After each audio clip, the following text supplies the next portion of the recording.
پیارے دوستو، ایک دفعہ کا ذکر ہے کہ ایک آدمی جس کا نام شیخ چلی تھا، اس نے چند ماہ ایک حکیم جی کے مطب میں کام کیا۔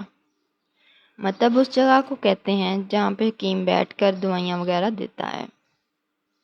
مطب میں کام کیا کر لیا، خود کو حکیم ہی سمجھنے لگ گیا شیخ چلی، اور گھر کے ایک کمرے میں باقاعدہ مطب کھول کر بیٹھ گئے۔ اماں نے بہت منع کیا کہ کمبخت کسی کو الٹی سیدھی دوا دے دی اور وہ مر مرا گیا تو پھانسی ہو جائے گی، مگر شیخ چلی کہاں ماننے والے، بولے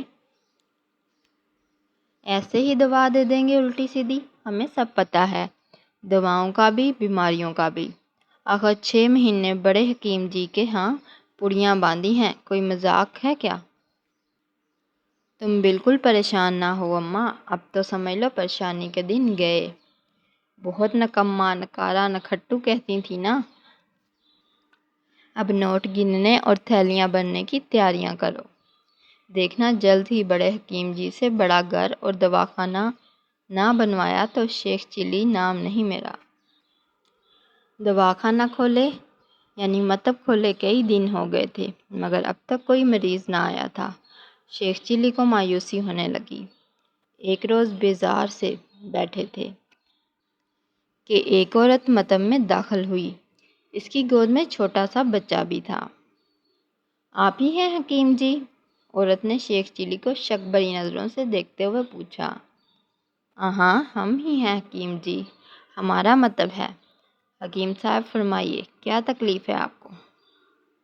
حکیم جی تکلیف تو کچھ نہیں، بس ایک پریشانی ہے، عورت نے جواب دیا۔ تو وہی بتائیے، شیخ چلی جلدی سے بولے۔ ہم لوگوں کی پریشانیاں اور بیماریاں دور کرنے کو تو بیٹھے ہیں یہاں۔ بات یہ ہے حکیم جی، یہ ہمارا بچہ ہے، دانت نکلنے کی عمر ہے اس کی، مگر ہم یوں پریشان ہیں کہ ہمیں کیسے پتہ چلے گا کہ اس کے دانت نکل رہے ہیں؟ بس اتنی سی بات؟ ارے یہ تو کسی بیوقوف سے پوچھیے، وہ بھی بتا دے گا۔ خیر اچھا کیا جو ہم سے پوچھ لیا، شیخ چلی گردن اکڑائے کہہ رہے تھے۔ یہ تو بہت آسان ہے، آپ بچے کے منہ میں انگلی ڈالیے، اگر کاٹ لے تو سمجھ لیجئے دانت نکل آئے، نہ کاٹے تو اس کا مطلب ہوگا دانت ابھی نہیں نکلے۔ مگر حکیم جی، عورت بولی، ہاتھوں میں تو جراثیم ہوتے ہیں، میرا بچہ بیمار نہ ہو جائے۔ ہاں یہ بات بھی ہے، شیخ چلی نے کہا۔ خیر آپ ایسا کیجیے گا کہ بچے کے منہ میں انگلی ڈالنے سے پہلے ہاتھ کھولتے ہوئے پانی سے دھو لیجیے گا۔ ہمارے استاد بڑے حکیم صاحب چیزوں کو جراثیم سے پاک کرنے کی یہی ترکیب بتاتے ہیں سب کو، کہ پانی کو اچھی طرح گرم کر کے جب وہ کھولنے لگے تو اس میں وہ چیز ڈال دو تو وہ جراثیم سے پاک ہو جاتی ہے۔ تو آپ بھی اپنے ہاتھ کھولتے ہوئے پانی میں ڈالنا تو وہ صاف ہو جائیں گے جراثیم سے۔ وہ عورت بھی شیخ چلی کی خاندان کی تھیں۔ کچھ دنوں بعد انہیں بچے کے دانتوں کا خیال آیا تو شیخ چلی کی بتائی ہوئی ترکیب کے مطابق منہ میں انگلی ڈالنے سے پہلے انہوں نے پانی کھولایا، پھر دونوں ہاتھ اس میں ڈال دیے۔ ایک ہولناک چیخ بلند ہوئی، ان کے دونوں ہاتھ بری طرح جھلس گئے تھے۔ چیخ کی آواز سن کر شوہر باورچی خانے میں پہنچا تو وہ تکلیف سے تڑپ رہی تھیں۔ مرہم پٹی کے بعد شوہر کو اصل بات کا پتہ چلا تو وہ سیدھا مطب پہنچا۔ شیخ چلی ایک موٹی سی کتاب پر نظریں جمائے بیٹھے تھے۔ تم حکیم ہو کہ کسائی؟ وہ شخص مطب میں داخل ہوتے ہوئے دھاڑا۔ شیخ چلی کے ہاتھ سے کتاب چھین کر تخت پر پٹک دی اور اب خونخوار نظروں سے انہیں گھور رہا تھا۔ ارے ہائے یہ کیا، حکیم ہیں ہم، ویسے قصاب کا کام بھی جانتے ہیں، کہو بکرا ذبح کر رہا ہے۔ اس شخص نے اچانک ہی شیخ چلی کا گلا دبوچ لیا اور دانت پیستے ہوئے بولا، ذبح تو میں کروں گا تجھے، نیم حکیم کی اولاد، تیری وجہ سے دونوں ہاتھ جل گئے میری بیوی کے۔ مگر ہوا کیا ہے؟ شیخ چلی اس کے ہاتھوں سے اپنا گلا چھڑواتے ہوئے بولے، کچھ پتہ تو چلے۔ پتہ تو تجھے تھانے چل کر ہی چلے گا۔ اس شخص نے ان کا ہاتھ پکڑ کر دروازے کی طرف کھینچتے ہوئے کہا، سیدھی طرح چل نہیں تو جوتے مارتا ہوا لے جاؤں گا۔ یہ ہنگامہ دیکھ کر بہت سے لوگ وہاں جمع ہو گئے۔ اماں بھی دروازے میں آ کھڑی ہوئی تھیں۔ لوگوں کے پوچھنے پر اس شخص نے ساری بات بتائی۔ شیخ چلی بھی غور سے سن رہے تھے۔ فوراً بولے، لو، اتنی سی بات پر اتنا بڑا ہنگامہ کھڑا کر دیا۔ ارے ہاتھ جل گئے تو کیا ہوا؟ ہم جو ہیں حکیم ابن الحکیم ایسا مرہم دیں گے کہ ادھر لگا ادھر زخم صاف۔ ابھی لایا۔ شیخ چلی اتنا کہہ کر مطب کی طرف بڑھے، مگر اس شخص نے فوراً ان کا ہاتھ پکڑ لیا۔ نہیں چاہیے تیرا مرہم ورم، نہ جانے وہ کیسا ہوگا، تھانے چل، وہیں فیصلہ ہوگا۔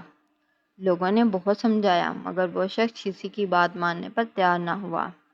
اس کی ایک ہی ضد تھی کہ شیخ چلی کو تھانے لے جا کر ان کے خلاف مقدمہ درج کرایا گا۔ بالآخر ان کی اماں کی منت سماجت کام آئی اور وہ شخص اس شرط پر شیخ چلی کو معاف کرنے پر راضی ہوا کہ اس کی بیوی کے علاج معالجے کے علاوہ 100 روپے ہرجانہ اسے دیا جائے گا۔ بعد میں اماں نے شیخ چلی کی خوب خبر لی، ڈانٹا پھٹکارا۔ وہ سر جھکائے سنتے رہے، مگر دل میں سوچ رہے تھے لوگ ان کی ترقی سے جلتے ہیں، ذرا سے ہاتھ جل گئے تو آگے جھگڑا کرنے تھانے لے جائیں گے۔ آخر علاج کروانے میں تکلیف تو ہوتی ہے، یہ بات تو خود بڑے حکیم صاحب کہتے تھے، مگر ہماری بات لوگوں کی سمجھ میں ہی نہیں آتی۔ اماں نے غصے میں کچھ پکایا بھی نہیں، ڈر کے مارے شیخ چلی بھی کچھ نہ بولے، بھوکے ہی سو گئے۔ اگلی صبح بیدار ہوئے تو پیٹ میں چوہے دوڑ رہے تھے، باورچی خانے سے کھٹ پٹ کی آوازیں آ رہی تھیں۔ منہ ہاتھ دھو کے وہیں پہنچ گئے۔ اماں ناشتہ تیار کر رہی تھیں، انہیں دیکھا تو خفیف سے نظریں پھیر لیں۔ اماں، شیخ چلی بچوں کی طرح ٹھنک کر بولے، اب تک ناراض ہو؟ دیکھو ہم نے تو رات کو کھانا بھی نہیں مانگا، بھوکے سو گئے، اب تو معاف کر دو۔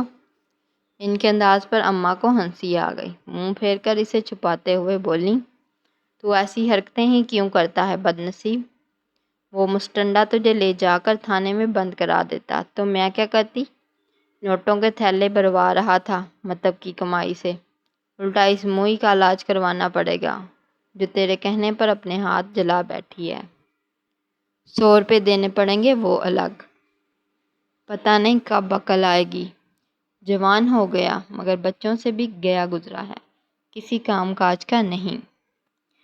دیکھو اماں، یہ نہ کہو، شیخ چلی منہ پھلا کر بولے، اتنا بڑا مطب چلا رہے ہیں اور اب بھی کام کاج کے نہیں، ناشتہ کرتے ہی کھولتے ہیں، دیکھنا مریضوں کی قطاریں لگ جائیں گی۔ خبردار جو مطب کا نام بھی لیا، اماں چلائیں، کان کھول کر سن لے، اب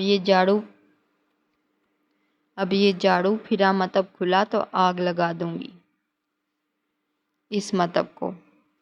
میرے پاس خزانہ نہیں رکھا جو لوگوں کے علاج کراتی اور جرمانے بھرتی رہوں، سمجھ گیا؟ شیخ چلی سر جھکا کر دوبارہ ناشتہ کرنے لگے۔ وہ سوچ رہے تھے یہ اماں بھی خوب ہیں، کچھ کرو تو کرنے نہیں دیتی، نہ کرو تو کہتی ہیں جھاڑو پھرا، کسی کام کاج کا نہیں۔ اب کوئی بتائے ہم کیا کریں؟ اس کے بعد شیخ چلی نے کبھی مطب نہیں کھولا اور اپنی اماں جی کے کہنے پر ایک سائیکل والی دکان پر چلا گیا اور وہاں سائیکل صحیح کرنے کا طریقہ سیکھنے لگا، اور پھر اس طرح سے وہ سائیکل صحیح کرنا سیکھ گیا اور اپنی محنت کی وجہ سے وہ کچھ پیسے بھی کمانے لگ گیا۔ تو پیارے دوستو، اس سے پتہ چلتا ہے کہ انسان کو کچھ حاصل کرنے کے لیے محنت کرنا بہت ضروری ہے، بنا محنت کے وہ کچھ نہیں کر سکتا۔ تو پیارے دوستو، کیسی لگی آج کی یہ کہانی کمنٹ میں ضرور بتائیے گا، اور لائک کریں اور شیئر کریں اگر آپ کو پسند آئی ہے تو۔ شکریہ۔